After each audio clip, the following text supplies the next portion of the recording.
And we'll be coming to that passage in 1 John towards the end of our message today. You may not have thought as you came to church that you'd be seeing a Coca-Cola advertisement. But there's actually a very good reason why you'll be seeing a Coca-Cola advertisement today. And that is that we live in a world that bombards us with all kinds of messages. And as we head into this Christmas season, we need to become people who can differentiate the truth from the weird messages we get from advertisers. Now, I mentioned at the start of the service, for those who are with us, this as we dive into the Coke commercial shortly, it is kind of a personal penance kind of thing. Our family brought, on my mum's side, the Ambroses brought Tea Up soft drinks. That was their company on the northwest coast of Tassie, and they brought Coca-Cola to Tasmania. And as I said at the start of the service, they managed to sell it the year it became profitable. Anyway, as we begin to talk about advertising, you need to understand that the truths and wrestle behind the advertising industry are actually one of the most major themes in the Bible. The truths and understanding behind the advertising industry are one of the most major themes in the Bible, starting with Genesis chapter 3. In Genesis chapter 1 and 2, we see, which is the first book of the Bible, the very first book.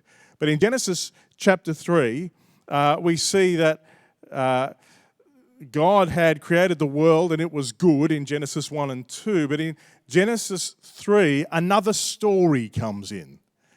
Somebody tries to tell a different narrative than God's narrative.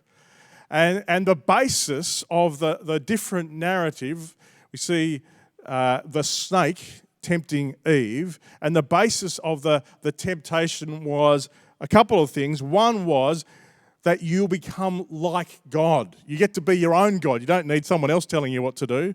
And the other one, as she looked at the fruit, there were three things she liked about it. One is it looked good. The other is it looked like it would be useful for food, and it looked like it would taste good. And the third thing is she thought, this is going to make me smarter.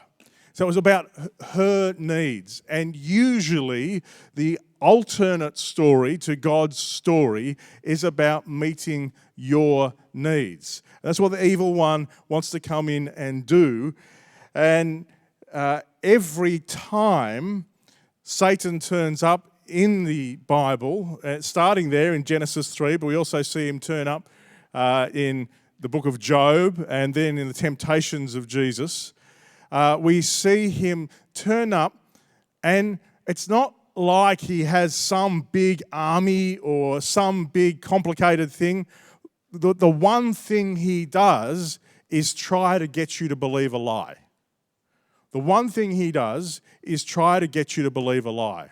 And this is the heart of the spiritual battle. He wants you to build your life on lies. Jesus said of Satan, the evil one, that he was a murderer from the beginning, not holding to the truth because there's no truth in him. When he lies, he speaks his native language because he's a liar and the father of lies. At the heart of the Christian message is this: you will find life as you face truth. Jesus said, I am the way, the truth, and the life. Christians should never be scared about discussions about truth. You will find life as you step into truth. Now, one of the things we have to come to terms with is the world we are in, which is most typified, I think, by the advertising industry, but the world we are in is designed to get you to believe a lie. The world we're in is designed to get you to believe a lie. Now, what is complicated is that the Bible uses the word world 3 different ways. The Bible uses that word 3 different ways. One way is it uses the world, probably similar to most of us, to refer to the big blue and green ball that spins in space and has everything on it, all of creation. It uses the word world to refer to that. It also uses the word world just specifically to refer to humanity and just all people. So when it's sometimes when it's talking about world, when it's like one of the most famous verses in the Bible, John 3:16, for God so loved the world that he gave his only son so that anybody who believes in him will not die but have eternal life. That world there is speaking about people. But in the New Testament, probably the major meaning for world is not those two things. It is a system that sets itself up to get you to believe a lie. John Mark Comer is an author I appreciate, and he says, the world is a system of ideas, values, morals, practices, and social norms that are integrated into the mainstream and eventually institutionalized in a culture corrupted by the twin sins of rebellion against God and the redefinition of good and evil. Rebellion against God and the redefinition of good and evil. What Satan was doing with Eve was encouraging her to say, no, I know God said not to do that, but I'm going to do it anyway. And he redefines what is good and evil. He helps Eve see the fruit is going to be a source of good for her, not understanding it's actually going to be a source of evil for her. And so the world is a system, and you'll see if you've got your sermon notes, which are available in the Bible app, if you just search for Citywide in the Bible app, or if you're here in Hobart, it'll just pop up. Jesus is clear that Satan is the prince of this world. The world doesn't happen accidentally. There's a sense that there is a dark power behind the system of the world that is trying to get you to believe stuff that is just frankly not true and stuff that will rob you of life. And that's why we need to look at the advertising industry, because advertising, I reckon, is the sharp edge of the world. We need to talk about what advertising is. It's an attempt, so let's be honest, by somebody with a vested interest to communicate a message in order to encourage you to do something for their benefit. Advertising is a form of communication by somebody with a vested interest communicating something to you to get you to do something for their benefit. And they'll normally tell you it's for your benefit. My first job was in radio in the little outback town of Broken Hill. I love Broken Hill. It's one of the most beautiful places on earth. And part of that challenge, and eventually part of the reason I left was as a DJ on radio, you had to be ready to write and voice ads for things you really didn't believe in, and you were selling things to people they really didn't need at prices they couldn't afford. And you were successful if you achieved that outcome. We need to understand the reason billions, and I mean billions of dollars is spent on advertising is because it works. It changes how you think and how you behave. And that's why we want to take these next 4 Sundays to see if we can learn how to think critically about the messages behind the ads and to compare the truth they're trying to sell with the truth of God's word, which I actually think is one of the most important skills that human beings can have in this moment. Do you know that Americans are exposed to between 4,000 and 10,000 ads in a day. Americans are exposed to between 4,000 and 10,000 ads in a day.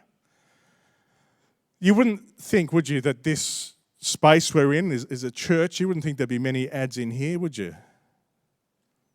But if you just look around, and just, they won't be obvious, but if you look at people's shoes, many of them will have some kind of logo on them or some kind of brand name on them. It's amazing how many T-shirts will have some kind of brand name on them.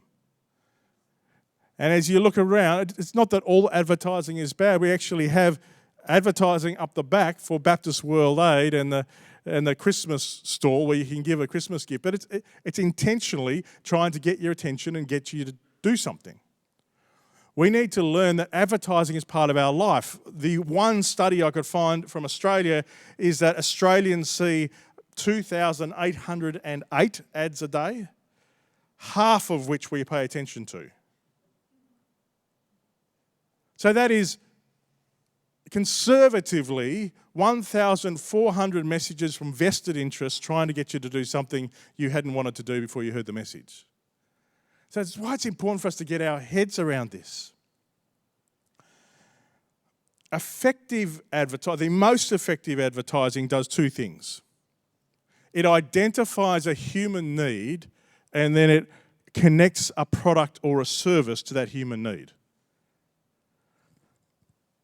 Effective advertising identifies a human need and then connects a product or service to that human need. It's not that the human need isn't true. It's just that, McDonald's isn't going to fix it for you. And that's why we need to learn to say, behind all ads, when they go to marketing school, they are very clear. You've got to learn to tell the truth. Just slightly distorted towards the product you want it to sell. And when Satan comes to Jesus, he doesn't come and say, hey, you're not the Messiah. You don't know who you are. He doesn't come and try and tell a direct lie. Satan actually tries to come and take the truth and just bend it a little bit. That's exactly what advertising does. And we need to learn the two-step process of advertising. It is help the person identify with the truth and then attach a product or service to that. Now, there are some kinds of advertising that look more informational, like your Coles brochure or your JB Hi-Fi catalogue. The truth is they know that you already have a need. They don't need to create the need. They've usually done some work to try and place themselves in the marketplace. And they know their task isn't so much about telling a big story, it's about getting you into the shop and then trying to get you to buy things that are more expensive than you actually wanted to buy in the first place. So it's a different kind of job, but it's still the same thing. All ads come from somebody with a vested interest trying to get you to purchase or do something for their benefit. And so that is why we need to learn to be wise as serpents and gentle as doves. We need to learn to work out what are the messages we believe, because I don't know how to break the news to you. There are lies you believe about yourself, and there are lies you believe about other people, and there are lies you believe about products and services. And the task of discipleship is to learn to step into the truth. So what we're going to do over these next few weeks is play an ad and see if we can identify what are the truths behind the ad and what are the lies behind the ad and what would the Bible say about those lies. What is the alternate truth? So before we go too much further, we're going to play this. This is all the ads we're going to show in the next 4 weeks are ones that have been released in the last few weeks. They're this year's Christmas ads, some from Australia and some from overseas. Today's is a global one. It's the Coca-Cola ad. So brace yourself. Let me and as you watch it, watch critically and understand behind every frame of this ad is a marketing guru trying to sell you something. And notice what they say and what they don't say. So let's watch this ad that tells us the world needs a lot more Santa Clauses.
A tantalizing remark.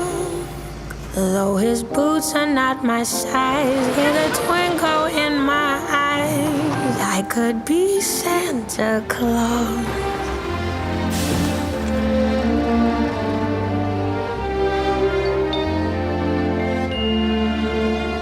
With his reindeer and his sleigh, I'd be up, up and away. I could be Santa, I could be Santa, I could be Santa Claus.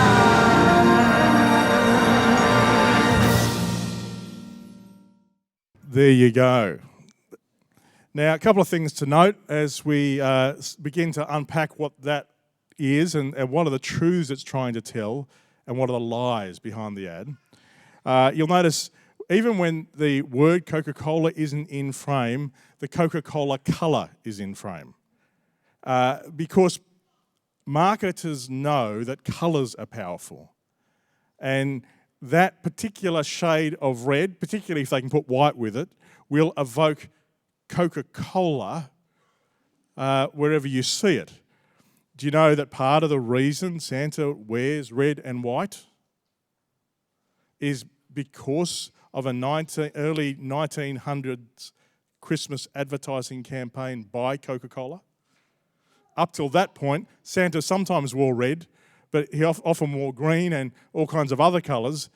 But we have red and white Christmas Santa Clauses thanks to Coca-Cola, which is interesting, isn't it? The other thing to note is Coca-Cola are on a health kick. They're no longer trying to sell you Coca-Cola, they're trying to sell you Coke Zero. Santa doesn't drink Coca-Cola anymore, which is just something to note. And the frame changes every 5 seconds. We have a limited attention span. Apparently, we as human beings, over the last 50 years, our brains have been rewired to filter out a whole lot of things. And all ads and advertising has got a lot more complicated, and advertisers have to do two things in order to get your attention. They have to either surprise you or entertain you, and they've got to get through that filter, and they know they've only got 5 seconds to get you in.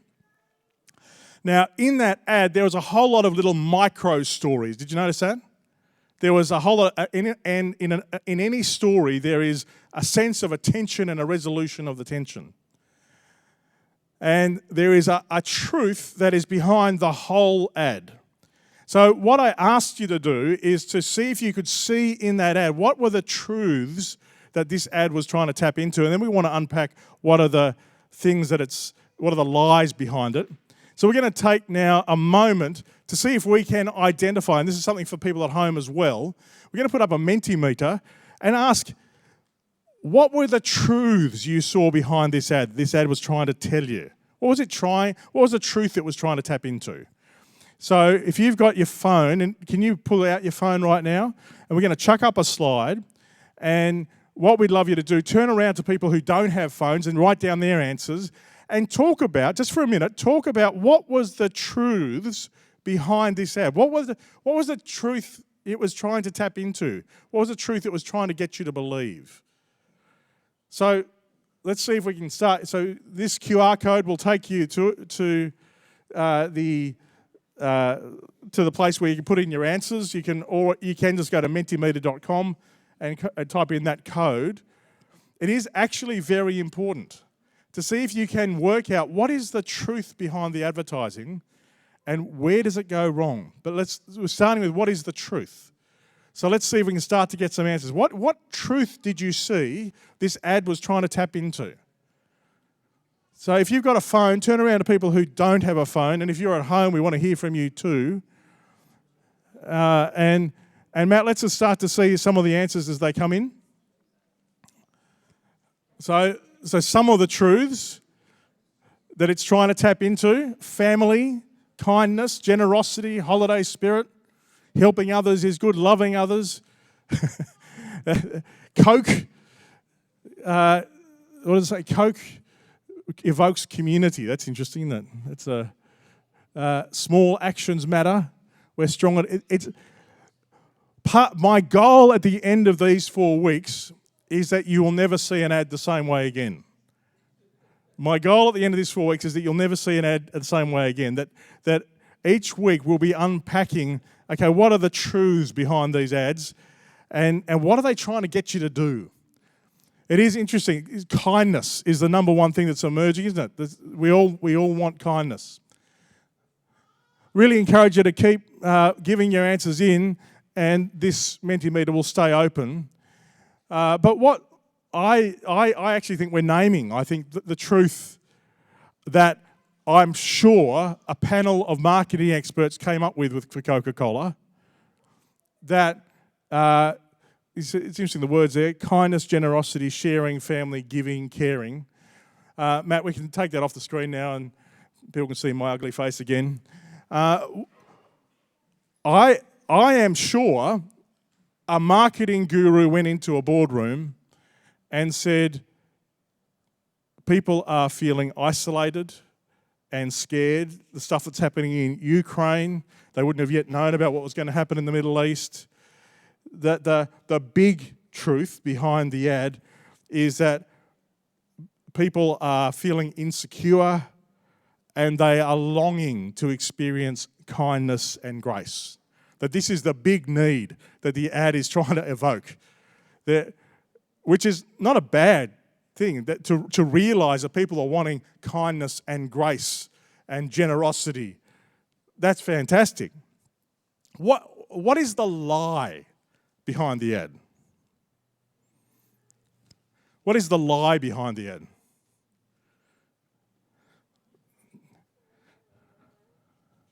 Well, I think there are 2 lies behind the ad. One is, yep. Yeah, good on you, mate.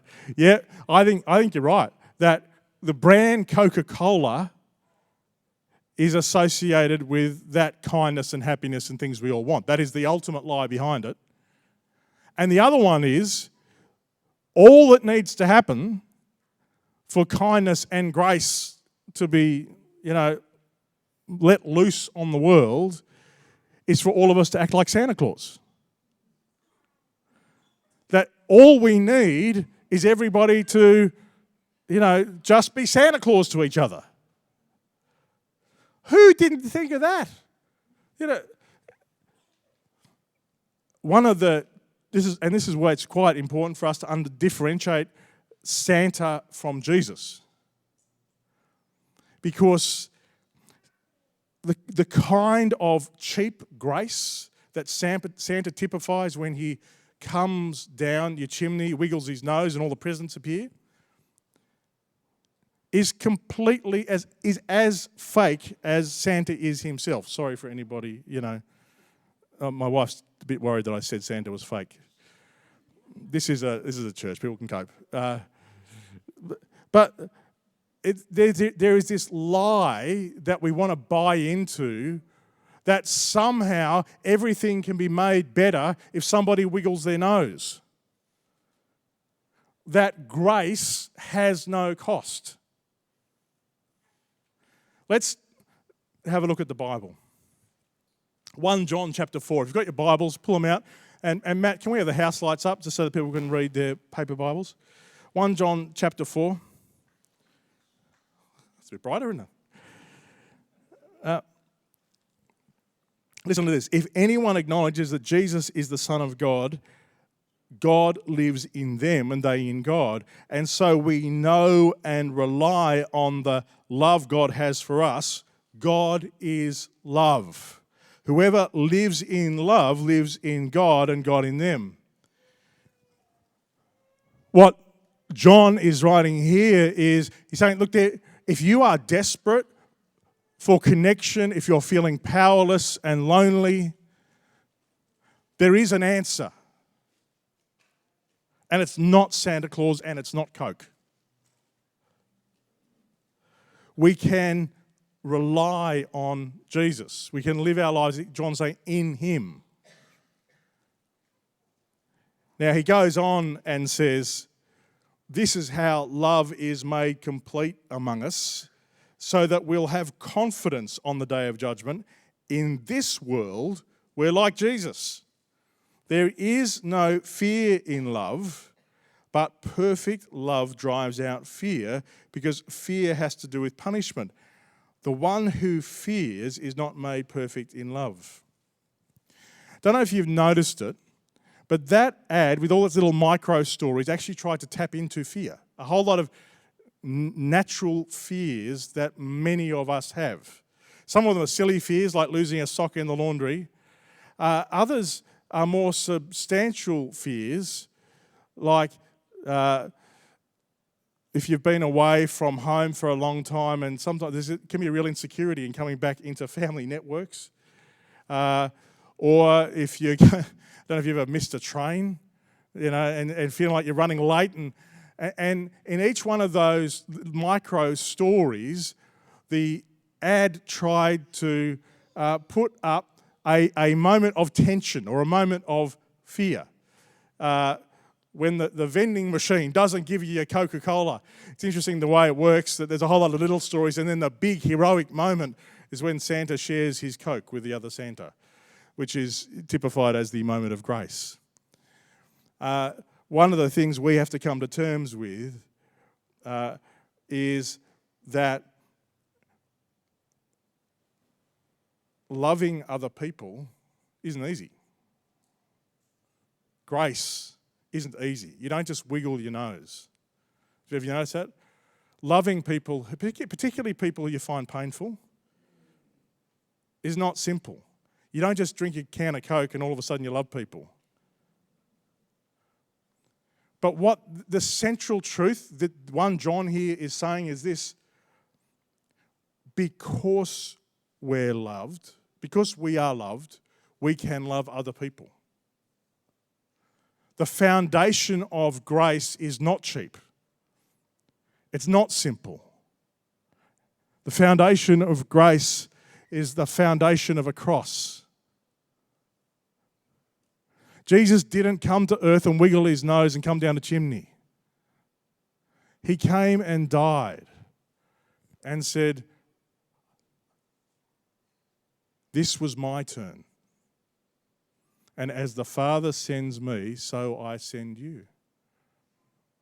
We don't need a whole lot more Santa Clauses, because Santa Claus doesn't produce anything of lasting value. What we do need is people who are willing to pay the real price of grace and connection, which is a dying to yourself. And the second thing behind this, what John is saying here, is that as a follower of Jesus, we actually don't need to feel powerless or fearful. So the ad shouldn't work on us. The need that this ad is trying to tap into of insecurity and powerlessness and loneliness, the more we hang out with Jesus, the more you find you actually don't need Coca-Cola to meet that need for you.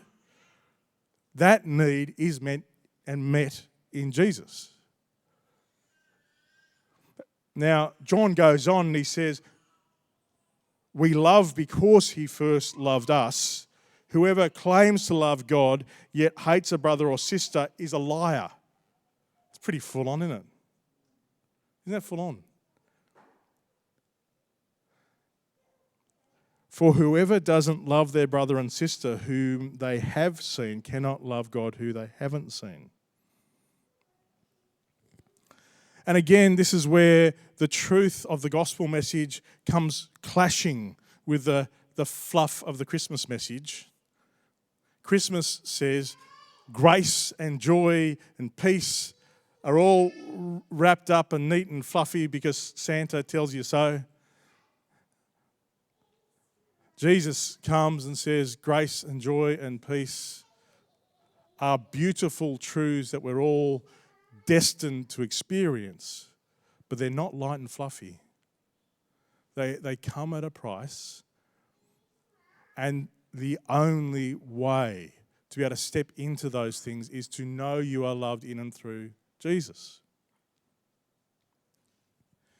There is no cost to Santa's grace. He just turns up and smiles and with Rudolph the red-nosed reindeer drops some presents and flies away. There's an incredible cost to real grace. To really love other people is costly. But that's how they experience the grace and hope and truth that Coca-Cola is wrongly telling them they can experience through a can of Coke. John finishes the chapter by saying he's given us this command: anyone who loves God must also love their brother and sister. And so the people around us should not need to look to Santa Claus. What John is saying, the people around us should be experiencing the connection and grace and love that Coke is trying to sell them. But they should be really experiencing it, not with some fake marketing thing. I mean, I don't know if you saw the tagline of the ad, that Coke, real magic. That tells you something. They are trying to take the depth and breadth and weight of the Christmas message away and equate it to some magical, mystical thing. You'll find that I actually think Bryan Adams was right with the song he wrote. He said, there's something about Christmas time. I think there is something about Christmas time because all human beings long for love and joy and peace. And Christmas promises it. And what Satan has done is he's come and taken and said, look, yes, have a bit of that. And all you need is a Santa Claus and get everybody together and everything will be okay over a bottle of Coke. It's not an accident that the worst time for divorce and families falling apart is post-Christmas. Because everybody comes with a dream of what it's meant to be. And then the reality comes that Santa didn't bring me everything I wanted this Christmas. And some of my family members are still hard to put up with. And I'm going to find an easier option.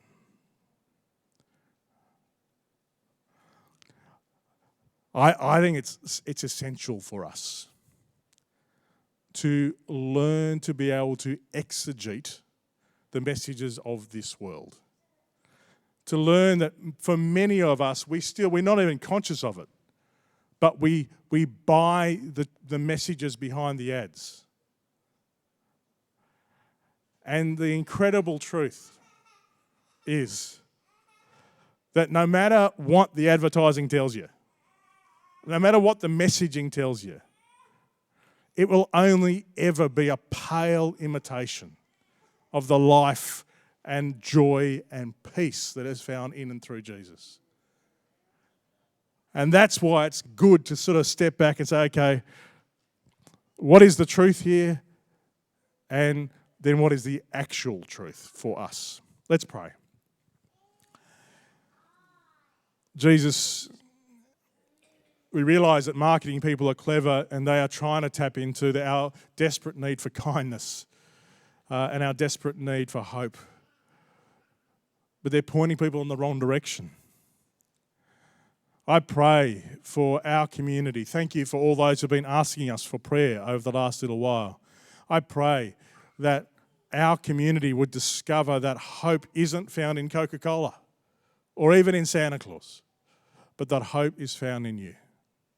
So help us be open to all you have for us. We ask this in your name. Amen. We're going to stand and sing for one last song.